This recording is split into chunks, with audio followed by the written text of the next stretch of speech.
शुक्राना गुरुजी। गुरुजी की प्यारी प्यारी संगत को जय गुरुजी। मेरा नाम ईशा है, मैं गुरुजी की बेटी हूँ and I am so blessed to be his daughter. मैंने सत्संग पहले कभी शेयर नहीं किया ऐसे, तो अगर मुझसे कोई भूल हो जाए तो मुझे माफ करना। मेरी जर्नी 4 साल पहले शुरू हुई थी। मेरी कजन गुंजन मुझे जलंधर मंदिर ले गई थी। तब मैं गुरुजी के बारे में कुछ नहीं जानती थी। ऐसे उसने कहा यहाँ एक गुरुजी का मंदिर है, तुम चलो। तो मैं चली गई। वहां जब गई तो बहुत अच्छा लगा, वहां का ऑरा बहुत अच्छा था। मुझे ऐसा लगा कि उस चेयर पे ना कोई बैठा है, बट पहली बार गई थी, कुछ जानती नहीं थी। वापस आ गए, चाय प्रसाद पिया, वहां से वापस आ गए। 2 साल कोई कनेक्टिविटी नहीं हुई। कभी नहीं पूछा कि कहाँ गई थी, गुरुजी कौन है, किसी कार पे नहीं पड़ा, कभी नहीं देखा। 2 साल बाद फेब में पापा के घर सत्संग हुआ। वहां से मेरी जर्नी स्टार्ट हुई, रियल जर्नी जिसको कहते हैं। जुड़े तो पता नहीं कितने जन्मों से हैं, पर जब से जाना तब से 2 साल। तो जब मैंने वहां दरबार में एंटर किया, मैंने वहां गुरुजी को एक झलक बैठे हुए देखा, तो मुझे तो कुछ हो गया। मैंने सोचा कि जो इंसान है ही नहीं वो दिखाई कैसे दे रहा है, वो पूरा साक्षात दिखाई कैसे दे सकता है। तो वो पूरे 2 घंटे का सत्संग में मैं सिर्फ यही सोचती रही। और कुछ फर्स्ट टाइम की जर्नी थी तो इतनी नॉलेज भी नहीं थी कि गुरुजी क्या है, कौन है।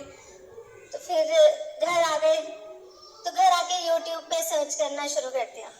गुरुजी के बहुत सारे सत्संग देखे। जब भी सत्संग देखती थी सिर्फ रोती थी, बहुत रोती थी। अब तो ऐसे हो गया था, घर में रूम से बाहर निकलती थी तो सब पूछते थे सत्संग सुन के आ रही है। तो 10 दिन 15 दिन ऐसे ही बीत गए। तो मैंने गुरुजी को कहा, मैंने कहा गुरुजी अगर मैं आपसे जुड़ रही हूँ, आपकी संगत बन रही हूँ, तो इतना रो क्यों रही हूँ।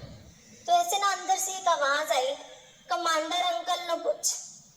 तो मुझे नहीं पता था कि गुरुजी बात करते हैं, कोई टेलीपैथी होती है, पर मुझे फिर भी लगा पता नहीं मेरी आवाज है जो मुझे सुनाई दे रही है। तो मैंने अपने पापा को कॉल करके बोला, मैं कहा आप कमांडर अंकल का नंबर दे सकते हो मुझे। उन्होंने मुझे अंकल का नंबर दिया। मैंने अंकल को फोन किया, मैंने कहा अंकल मुझे नहीं पता गुरुजी बात करते कि नहीं, पर एक आवाज सुनाई देती है, कमांडर अंकल ने पूछ ले। तो अंकल से मैंने पूछा मैं इतना रो क्यों रही हूँ, मतलब I don't want to cry but I am still crying. तो अंकल ने कहा वैसे तो गुरुजी की संगत कभी ना रोए, पर शायद आपने जन्मों से अपनी फीलिंग्स किसी के साथ शेयर नहीं किए, शायद इसलिए आप रो रहे हो। वो आंसर भी गुरुजी का ही होगा जो अंकल के थ्रू मुझे मिला। वहां से मेरी जर्नी बढ़ी। बस धीरे धीरे धीरे धीरे मेरा रोना जरूर कम हो गया, पर मुझे गुरुजी की तरफ मेरी जर्नी बढ़ने लग गई। तो जैसे जैसे मैं यूट्यूब पे बहुत सत्संग सुनती रहती थी, सब कुछ था, तो मुझे एक दिन लगा कि क्यों ना गुरुजी का एक स्वरूप मैं अपने घर ले आऊं। गुरुजी मेरे घर भी आए। तब तक ये जान लिया था कि गुरुजी का स्वरूप गुरुजी का खुद आना है। तो 3 जुलाई को गुरुजी को दिल्ली से यहाँ स्वरूप बना और मेरे घर पहुंचा। जब गुरुजी आए तो उन्होंने मुझे इतना ब्लेस किया, अमृत वर्षा हुई, जिसके बारे में सिर्फ यूट्यूब पे देखा था और सुना था, अपनी आंखों से नहीं देखा था। जैसे ही हलवा प्रसाद का भोग लगा, वहाँ उनके मुंह पे तिलक, वहां पर त्रिशूल बन गया, नीचे जितने पैटर्न्स थे रोजेस से ओम बन गया। तो बहुत खुशी हुई कि गुरुजी मेरे घर आ गए।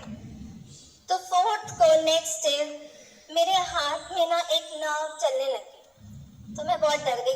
मैंने कहा पता नहीं मुझे क्या होने वाला है। तो मैंने गुरुजी को कहा, मैं कहा गुरुजी 7th को आपका बर्थडे है, आपका बर्थडे होने दो, फिर कुछ हो जाए। पर ये पता नहीं क्या चीज़ है, सबको दिखाया घर में तो सब बोले डॉक्टर को दिखा लो। तो मैंने एक ना वीडियो बना लिया उसका, तब पता नहीं था कि मुझे लगा ये बंद हो गया तो मैं डॉक्टर को क्या दिखाऊंगी। तो पूरा दिन वो चलता रहा, बड़ी परेशान होगी पता नहीं क्या हो रहा है। तो नेक्स्ट डे वो बंद हो गया, और जब बंद होने से थोड़ी देर पहले मुझे एक आवाज़ सुनाई दी, जो टैटू बनवा लो तो आनो दर्द नहीं होता, जो मेरा ओम बन रहा था तो दर्द हो रहे हैं। तो मुझे समझ आ गया कि कुछ तो है। तो मैंने अपने हाथ में देखा तो वहाँ एक पूरा ओम बन गया जो आज भी है। गुरुजी ने मुझे मेरे हाथ में ही ओम ब्लेस कर दिया। इससे प्यारी ब्लेसिंग्स मुझे नहीं लगता मुझे कभी मिल सकती। वैसे मेरी जर्नी तब से और बढ़ती चली गई। फिर 7th को गुरुजी का बर्थडे आया, तो मैंने गुरुजी के बर्थडे पे सोचा था चाहे हम फैमिली के 4 लोग बैठे, चाहे हम थोड़े से लोग और हों, पर दरबार बहुत सुंदर होगा। बहुत सुंदर दरबार बना। तो दरबार में वही ह्यूमन नेचर होती है ना, मांगने की आदत नहीं जाती। तो जब कि गुरुजी का केक कटा तो मैंने कहा गुरुजी अगर आपने केक काट दिया है ना, तो इतने सारे रोजेज हैं ऊपर, आप एक फ्लावर गिरा दो नीचे, मुझे पता लग जाएगा कि आपने मेरा केक काट दिया। तो मैंने सिर्फ अभी बोला ही था और ऊपर से 2 फ्लावर्स गिर गए। तो पीछे से मेरी बुआ पापा सब बोल रहे हैं वो देखो फ्लावर्स गिर रहे हैं ऊपर से। मैंने कहा आपके लिए फ्लावर्स गिर रहे हैं, मेरा आंसर है। इतनी जल्दी कौन सुनता है, कोई नहीं सुनता। गुरुजी के सिवा तो कोई नहीं सुन सकता। तो ऐसे ही जर्नी बढ़ती चली गई। मेरी मदर इन लॉ को एक प्रॉब्लम हो गई, trigeminal neuralgia, it's a nerve disorder. बहुत पेन में वो थी, बहुत ही पेन। मैं गुरुजी से दिन रात अरदास करती थी, गुरुजी मम्मा को ठीक कर दो।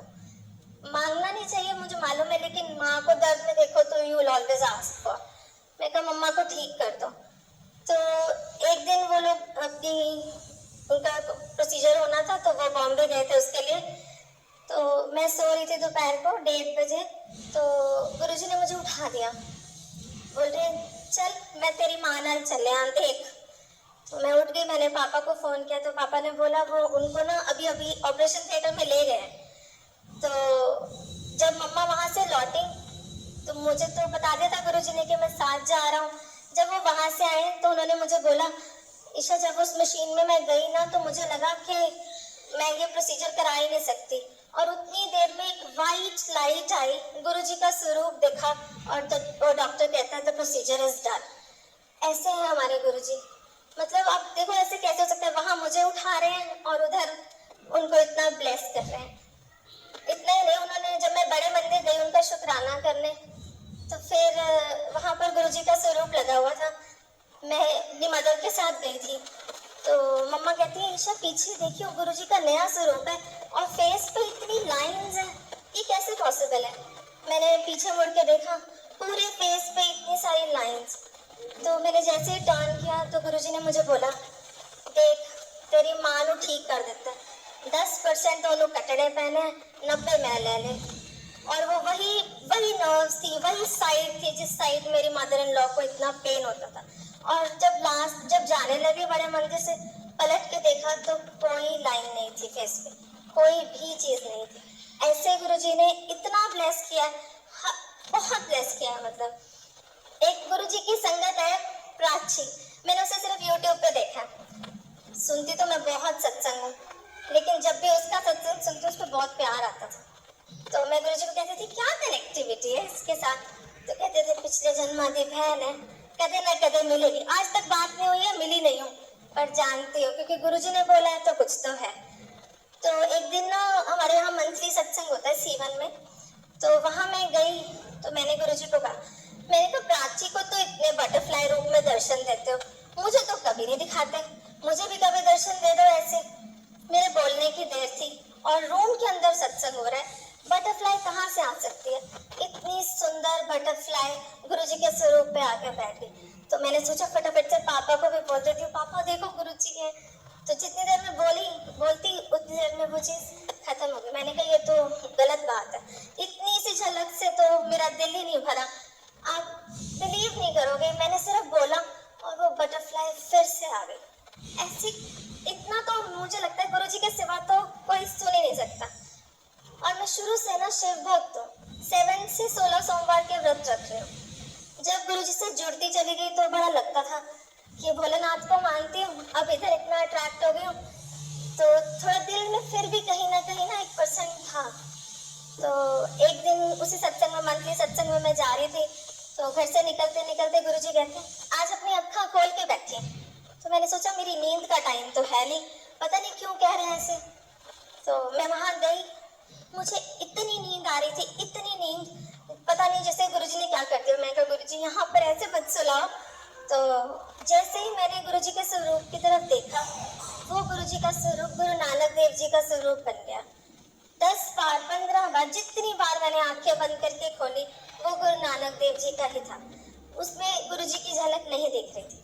थोड़ी देर बाद दूसरे स्वरूप की तरफ देखा तो वहाँ पूरे मत्थे पर भोलेनाथ नजर आ रहे थे। फिर शिवलिंग नजर आ रहा था। मुझे लगा पता नहीं नींद आ रही है या वहम हो गया। मेरी मदर साहब बैठी थी। 2 घंटे बाद जब सत्संग खत्म हुआ, मैं कहा मम्मा आपने आज गुरुजी के मत्थे पे कुछ देखा है? कहते 2 घंटे से बैठी एक शिवलिंग नजर आ रहा है। तो एक आवाज आई, जिन्हों मंदी है वही मैं हाँ, तो फिक्र ना कर मैं ही तेरा शिव हाँ। इतना क्लियर आंसर मुझे उन्होंने दे दिया। उसके बाद कभी टर्न ही नहीं किया, कभी सोचना ही नहीं पड़ा कि कहीं और हो। अभी नवरात्रे थे तो मैंने व्रत रखने अब छोड़ दिए। पहले रखती थी सोमवार के, अब छोड़ दिए। जब से गुरुजी से जुड़े, वो कहते थे कि रख सको तो रखो, ना रख सको तो मत रखो। तो नवरात्रि पे मैंने गुरुजी को रोज तिलक करती हूँ। तो जैसे ही तिलक किया, उस पे माँ लिखा गया अपने आप।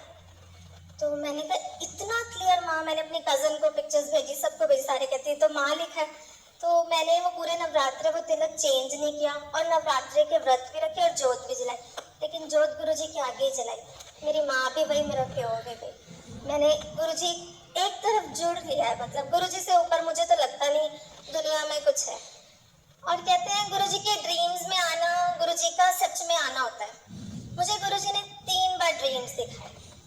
पहला ड्रीम, मेरी बेटी है 6 इयर्स की, उसके स्टमक में बहुत पेन रहता था।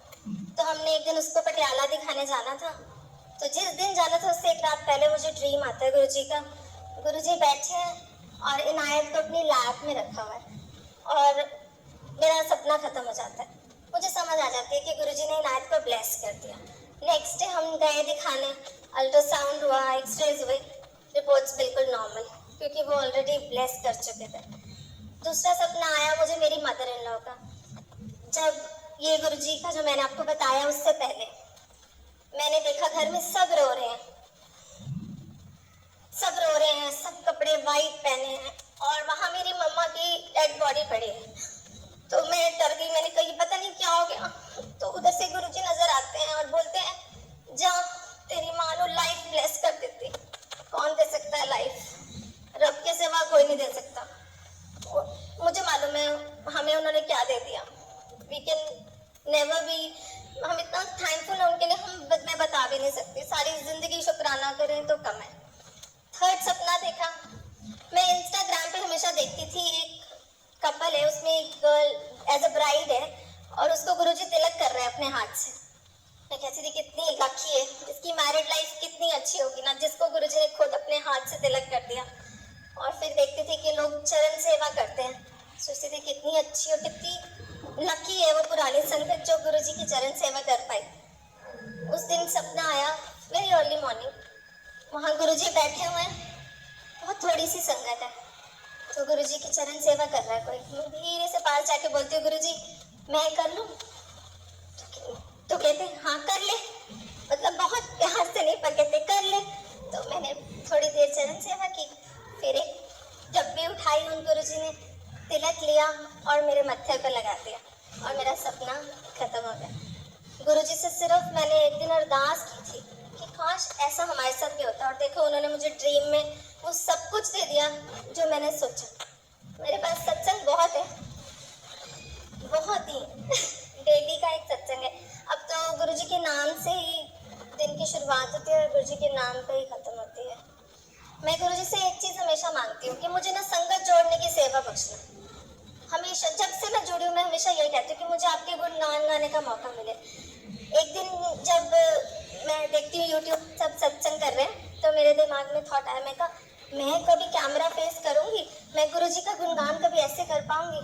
और दिन very next day commander uncle का मुझे फ़ोन आता है, कहते हैं आप एनुअल सत्संग होगा गुरुजी का 25 को और आप वहाँ सत्संग करेंगे। मैंने कहा गुरुजी ऐसे तो कैसे मैं आपका शुक्राना करूँ ना, मतलब एक पल भी नहीं लगता और ऐसे हो जाता है। और जिस दिन अंकल का फ़ोन आया तो देखो मानते सब है, घर में भी सब मानते हैं, लेकिन वही गुरुजी भी कहते थे ना एडमिशन सबका हो जाता है, फिर क्लास वो डिसाइड करते हैं। ऐसे ही तो मेरे पापा को बोला पापा हम दोनों तो जा रहे हैं मम्मा पापा, काश मेरे अंकल भी साथ चले ना। किसी दिन ऐसा आए कि हिमांशु खुद कहें कि मैं भी चलूँ। एंड नेक्स्ट मॉर्निंग, ये तो मैं अपने पापा से रात को बोल रही थी और गुरुजी से अरदास कर रही थी। नेक्स्ट मॉर्निंग चाय पीते सुबह वो मुझे बोल रहे हैं क्या मैं भी चल सकता हूँ? I was like my God Guruji, इससे ज़्यादा खुशी तो मुझे कभी नहीं मिल सकती। And today is here. I am really thankful to Guruji for everything. बहुत बहुत शुक्राना है। मतलब मेरी बुआ चाचा के घर, पापा के घर, गुरुजी ने मुझे बोला अपने पापा के घर तूने दरबार बनाना है, सब कुछ तू करेगी। मैंने हर चीज किया, दरबार बना है वहाँ बहुत सुंदर। और हमेशा मैं ही चेंज करने जाती हूँ गुरुजी का चोला। जब भी चेंज करने जाती हूँ एक बटरफ्लाई वहाँ एंट्रेंस पे मिलती है हर बार। 6 महीने 8 महीने जितने महीने भी हो चुके, मैं जब भी जाती हूँ एक बटरफ्लाई आती है, ऊपर से निकलती है, फिर हम दरबार में वो चोला चेंज करते हैं। कभी नहीं हुआ कि ऐसा ना हुआ हो। फिर एक दिन मैं सो रही थी तो कहते हैं जो पापा के घर दरबार बना है ना, वही चाचू के घर बनेगा, बनाएंगे वो खुद, तूने सिर्फ गाइड करना है। फिर वहां पर जब मैंने पापा के घर के लिए चेयर सिलेक्ट की थी तो वहां 2 चेयर्स थी, तो मैंने उनको बोला था नहीं एक ही चाहिए मुझे। और 10 दिन बाद ही मैंने उनको फोन करके बोला नहीं वो दूसरी चेयर भी हमारे ही घर आएगी, प्लीज उसे सेल मत करना। गुरुजी एक एक पल आपको गाइड करते हैं, एक एक पल। और जैसे मैंने कहा संगत जोड़ने की सेवा मांगी है, तो ऐसी ही संगत जुड़ रही है। हमारा छोटा सा शहर है कैथल, शायद गुरुजी के बारे में बहुत कम लोग जानते थे, और अब वहाँ सत्संग भी होते हैं। अभी रिसेंटली मैं 1 हफ्ता पहले एक सत्संग अटेंड किया अपनी फ्रेंड के घर ही, जिन्होंने मेरे घर ही सबसे पहले अटेंड किया था। उनके घर हलवा प्रसाद का भोग लगा, जैसे ही भोग का वो डब्बा खोला ओम दर्शन हुए, सारी संगत ने किया ओम दर्शन। चाय का भोग लगा, चाय का कप के ऊपर इतने सुंदर ओम दर्शन, मतलब इतनी ब्लेसिंग्स आप सिर्फ सोचो और वो हो रहा है। मेरी एक फ्रेंड है फाजिलगाह रहती है, उसको गुरुजी के बारे में कुछ नहीं पता था। मैंने उसे फोन पे बताया, मैं कहा इससे ऊपर कोई दुनिया ही नहीं है। और आज वो इतनी ब्लेस्ड है, उसको इतनी गुरुजी ब्लेसिंग्स दे रहे हैं। उसने एक छोटा सा स्वरूप अपने घर में रखा है, और ना बड़े मंदिर कभी आई है ना कभी ऐसी दुगरी गई है, लेकिन गुरुजी उसको इतना ब्लेस कर रहे हैं। गुरुजी बहुत ब्लेस करते हैं, बहुत सारी ब्लेसिंग्स हैं।